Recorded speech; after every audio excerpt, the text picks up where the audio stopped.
Deməli, AutoCAD Civil 3D-də DXF fayllarla həcm hesabatı. Burada mənim 2 dənə faylim var. DXF fayl olaraq alt və üst. Üst faylı açıram.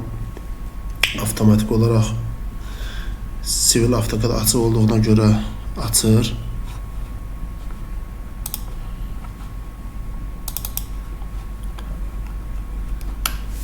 Laydel yazıb bunları silirəm. Nöqtə adlardır, nöqtə yüksəkliklərdir və s. Enter'ı vururam. Davam edirəm.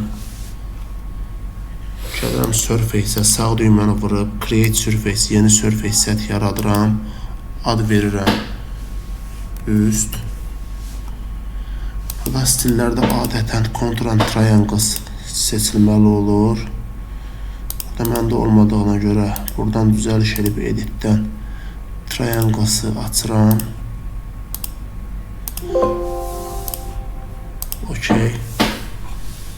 Surface'in üzərinə gəlib üstə gəldən tıklayıb, üstə tıklayıb, Definition'a gəlib, buradan Drawing'in üzərinə sağ düymədən add edib, Point'in yerinə bloku seçirəm, çünki DXF fayl blok fayldır. OK vurub, nöqtələri seçib, Enter'i basıram.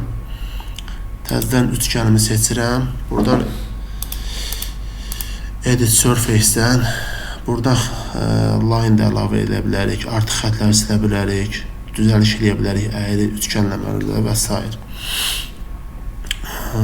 Delete line-a gəlib seçirik, artıq xətləri silirik.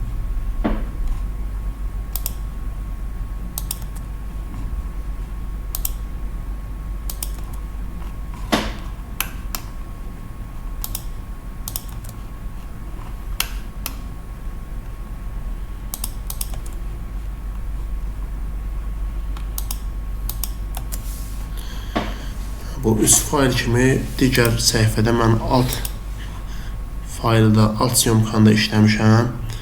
Bunların hər ikisini seçib, alt faylı seçib birinci, copy edib, yeni bir səhifəyə paste edirəm.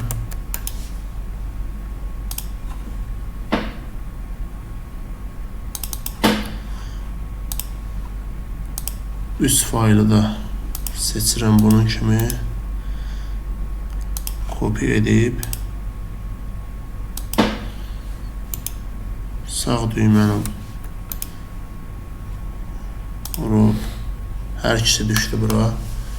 Gəlirəm analiz bölməsinə, Volume Dashboard, üçüncünü seçirəm buradan, Create New Volume Surface, vururam üzərinə, buradan ad verə bilərəm, həcm. Buradan Contour and Triangles style'lardan Contour and Triangles'ı seçirəm.